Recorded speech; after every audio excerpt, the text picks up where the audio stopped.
Eu sei que vou, do meu jeito de ser, de gol em gol com direito a replay. Eu sei que vou com o coração batendo a mil, é taça na raça Brasil. Essa música é tão clássica que você talvez tenha decorado assim como eu, e representa muito bem a altivez e a grandeza da seleção brasileira. Uma seleção que sempre deu medo no mundo todo, e a verdade é que ultimamente o mundo vem dado medo à seleção. Convenhamos que o Brasil vem ficado muito aquém de demonstrar o futebol de uma seleção 5 vezes campeã do mundo. E aliás, quando a gente viu a seleção de futsal ganhando a sexta estrela no último domingo ao vencer a Argentina na Copa do Mundo de Futsal, eu confesso pra você, olha, que bateu uma invejinha, tá? Não que eu fiquei triste, não, futsal é importante e tal, foi bacana ver o Brasil ganhar, mas fica aquele gosto de que pode acontecer no futebol, não é? Pra 2026, se o Brasil ganhar, é um cenário completamente diferente, tem que acontecer muita mudança pra isso ocorrer, e quase que vai ser algo surpreendente se o Brasil daqui pra lá engrenar uma sequência muito boa de confiança. E é claro que se um certo carinha chamado Neymar Júnior voltar, isso vai ajudar. De toda forma,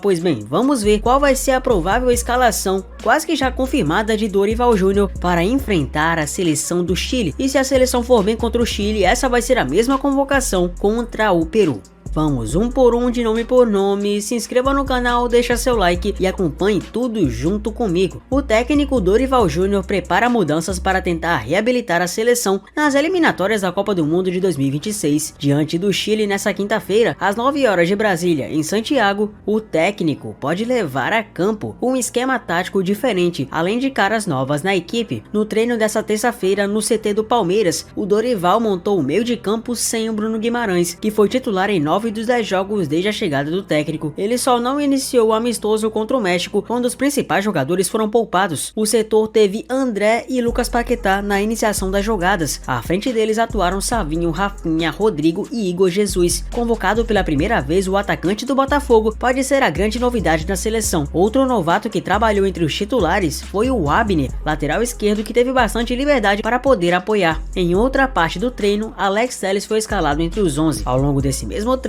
o técnico promoveu uma série de mudanças para observar atletas. Nessa quarta, Dorival comanda o último treino antes de viajar a Santiago, no qual definirá de maneira absoluta a escalação. Vamos analisar peça por peça desse atual time titular da seleção e se achamos justo ou não. O goleiro que assume a titularidade é o Ederson, e aliás, ele era reserva absoluto do Alisson. Eles dois disputam posição há muito tempo e, na minha opinião, são os dois melhores goleiros brasileiros da atualidade, sem tirar nem pôr. Eu entendo demais quem prefere o Ederson na titularidade, como eu também entendo quem prefere o Alisson. O Ederson tem a vantagem de saber jogar melhor com os pés, já que ele treina há muito tempo com isso, desde seus tempos de menino, e com Guardiola isso ficou ainda melhor. Seu fundamento assim é insano. Sem contar que desde o tempo do Benfica, ele era uma máquina no gol. Para alguns o Alisson defende mais, não necessariamente na seleção, mas no Liverpool, e o Ederson na seleção brasileira também ficou conhecido por levar aquele gol do Di Maria, um toque por cima na final da Copa América. De toda forma, sim, o Ederson merece ser o reserva absoluto e merece estar sendo titular, claro que com todo respeito ao Bento e ao próprio Everton, que também foi convocado. Então eu acho justo que o jogador do City esteja aí. Vamos para a lateral direita e aí que vão as ressalvas. Eu não entendo o que o Dorival Júnior quer em implantar novamente o Danilo aí, com todo respeito à carreira do Danilo, porque eu já falei aqui no canal que o jogador que foi muito bem no Santos, teve uma boa carreira no City, excelente na Juventus, um cara que por muito tempo permaneceu no auge, não pode ser tratado como um jogador ruim. Não é um bagre e fez o que fez na carreira muito pela sua qualidade, mas hoje na seleção brasileira, tanto por ser reserva na Juventus, quanto por atuar de zagueiro, eu não vejo justificativa para o Danilo continuar sendo titular. De toda forma, Danilo mantido, vamos para a parte da zaga, que novamente se mantém com o Marquinhos. Outra ressalva muito grande de quem acompanha, porque o Marquinhos não vem mais no mesmo nível no PSG e outros jogadores mereciam a titularidade, pelo menos na minha opinião.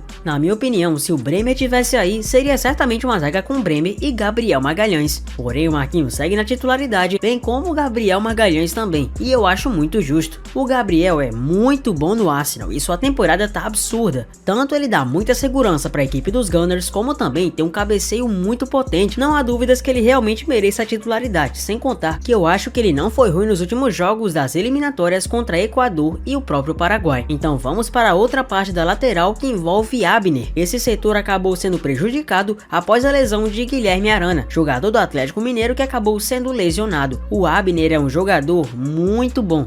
Não é um cara consolidadíssimo como outros caras da posição, mas vem fazendo grandes partidas pelo Lyon. É verdade que outros jogadores também mereciam um olhar diferente do Dorival, mas já que ele foi chamado, não acho injusto não. E se ele tá tão bem assim nos treinos, não custa nada tentar. Aliás, se tem uma coisa que não tá custando nada, é tentar para essa seleção. Tentar realmente algo sólido, que possa de alguma maneira impor respeito, uma nova variação ou qualquer outra coisa que seja, porque a seleção, se continuar na mesmice, vai sempre sangrar. Então o Abner entra nesse lugar e o Alex Telles é o reserva imediato dele. Vamos então para o setor do meio campo e o André tá aí. Outro que sinceramente não dá pra discordar que merece muito essa vaga. É até engraçado porque o André tá destoando do que ele tá tendo no Wolverhampton. O Wolverhampton é o último lugar da Premier League com apenas 1 ponto ganho. É bizarro, né? Mas o André não tem culpa nisso. Isso que é o mais bizarro. Ele foi eleito um dos melhores jogadores de toda a Premier League nesse começo. Não é brincadeira. Ele já havia jogado muito no Fluminense, foi convocado pela primeira vez na época do Fernando Diniz e eu não achei injustiça não. O André merece essa vaga e tá jogando até mais que o próprio João Gomes. Então vamos para o outro setor envolvendo Lucas Paquetá ainda na meiuca. Dorival vai tentar ir com 4-2-4. Pois é, será ousado demais. Literalmente, ele tá querendo fazer aquele lema que a melhor defesa é o ataque. Paquetá é um dos caras mais contestados de toda a seleção. É um dos caras mais pressionados também, porque principalmente pelas danças e principalmente por ver futebol em alguns momentos, muitas pessoas querem ver o cara fora da seleção. Chegam a nem questionar o nível dele para a seleção brasileira. Mas não há dúvidas que temos que convocar os melhores. E hoje na posição, o Paquetá segue sendo o melhor. Era o melhor na posição na Copa de 22 e segue sendo o melhor na posição nesse momento atual. Segue fazendo muito com a camisa do West Ham. E aquela velha coisa que a gente fala pro Vini Júnior, pro Alisson e para outros jogadores realmente bons que não dão certo na seleção da mesma forma. Quando o problema envolve todos é porque há muito mais do que apenas um problema individual. Se todos não jogam bem, o problema é coletivo. Enfim,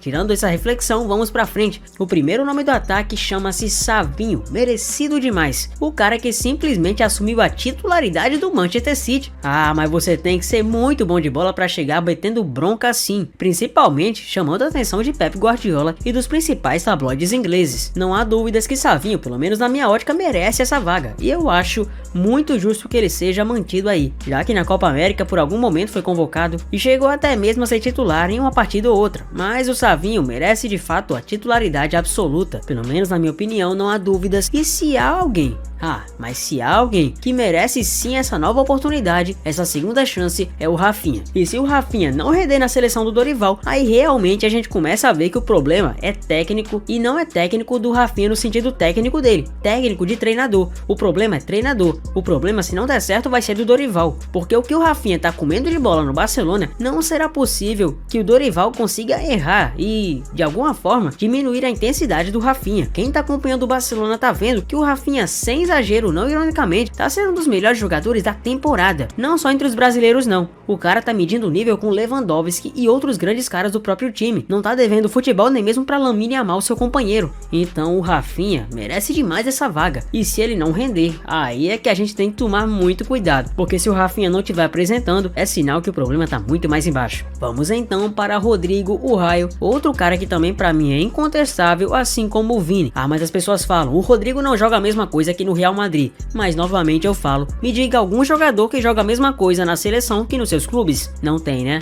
Eu sei. Isso mostra que o Rodrigo merece a titularidade, porque é um jogador versátil. Aliás, foi dele aquele gol, o único gol que o Brasil fez nas eliminatórias na última sessão de data FIFA contra o Equador. É um cara que tem recurso, pode jogar de camisa 10, pode jogar de ponta, até de falso 9. É um cara muito versátil e que merece essa convocação. Pelo menos pra mim, não há dúvidas, e eu acredito que pra você também não. Vamos pra frente falar do Igor Jesus. Esse cara tá surpreendendo. Conseguiu uma vaga pra seleção que muita gente não acreditou. O Igor Jesus, que foi uma aposta de John Textor, era um cara muito acima da média na liga em que estava. Mas no Botafogo, aí que ele surpreendeu. Nem mesmo no nível do futebol brasileiro, que temos Memphis Depay e companhia, o Igor Jesus tremeu na base. Ao contrário, apresenta um futebol de primeiro nível e de alta linha do Botafogo. Tudo bem que ele não é um nome incontestável, o cara mal chegou na seleção, mas merecia ser convocado e não há dúvidas disso. Agora titular, olha, o Dorival tá arriscando, até porque o Endrick perdeu essa vaga pro Igor Jesus. Não dá pra dizer que o Dorival não tá sendo ousado, e o Igor Jesus vai ter que justificar essa predileção e essa titularidade. Para essa data FIFA, o técnico tem desfalques importantes. Entre sexta e domingo, 5 jogadores foram cortados: o goleiro Alisson, os zagueiros Bremer e Éder Militão, o lateral Guilherme Arana e, claro, o atacante Vini Júnior. Para os lugares deles foram convocados o Everton, Beraldo, Fabrício Bruno, Alex Telles e Andreas Pereira. Em busca de reabilitação, a seleção enfrentará os 2 últimos colocados das eliminatórias. O Chile ocupa a 9ª colocação e vem de derrota em casa para a Bolívia. Já o Peru, o adversário na terça-feira em Brasília, é o Lanterna. Brasil, pelo amor de Deus, hein, Brasil? Não é possível. Tem que ganhar. O Brasil está no 5º lugar com 10 pontos, 8 a menos do que a líder Argentina. Se fizermos o retrospecto dos confrontos entre Brasil e Chile, o Brasil vence e larga vantagem, mas os chilenos geralmente costumam dar trabalho. Os chilenos, que até pouco tempo atrás foram campeões de Copa América e tudo mais, perderam muito nível técnico, muita qualidade e hoje estão realmente penando nas competições. Em relação ao Peru, não há dúvidas que a seleção brasileira tem muito mais futebol que os peruanos, apesar de que na última vez que nos enfrentamos, o Brasil venceu com a vitória magrinha, um gol de cabeça do Marquinhos num cruzamento de escanteio do Neymar lá no Peru. Em outros momentos diríamos que o Brasil venceria com o pé nas coxas, mas as coisas mudaram. Para uma seleção que precisa urgentemente da vitória, o Brasil não pode ficar contando vantagem achando que tudo tá acabado não. Ao contrário, temos que realmente mostrar futebol, porque não se vive somente de nome. E se tem uma seleção que tá provando isso, é a própria seleção brasileira. A pátria de chuteiras que está sangrando e que, para não sangrar mais, vai ter que mostrar atitude. O próprio Dorival Júnior também, já que está sendo muito pressionado, cobrado e sabe que vai ter que entregar futebol se quiser ser o técnico à frente da seleção desorganizada brasileira, pelo menos até o ciclo da Copa do Mundo. Para profissionais como o Dorival, que nunca tiveram chance antes na seleção, é uma chance tanta para se provar. Mas a seleção precisa o quanto antes despontar, principalmente por não sabemos quando o Neymar volta. Por mais que eu e que você tenhamos críticas da seleção, não há dúvidas que vamos acompanhar e torcer juntos. Para frente, Brasil. Tem que ser pra frente. Coloca fé nessa seleção brasileira pros jogos? Comenta aqui embaixo e conta pra mim. Muito prazer, eu sou o Gabriel, mas aqui você me conhece por Zefute. Se inscreva no canal, deixa seu like e é claro, eu te vejo no próximo vídeo. Valeu!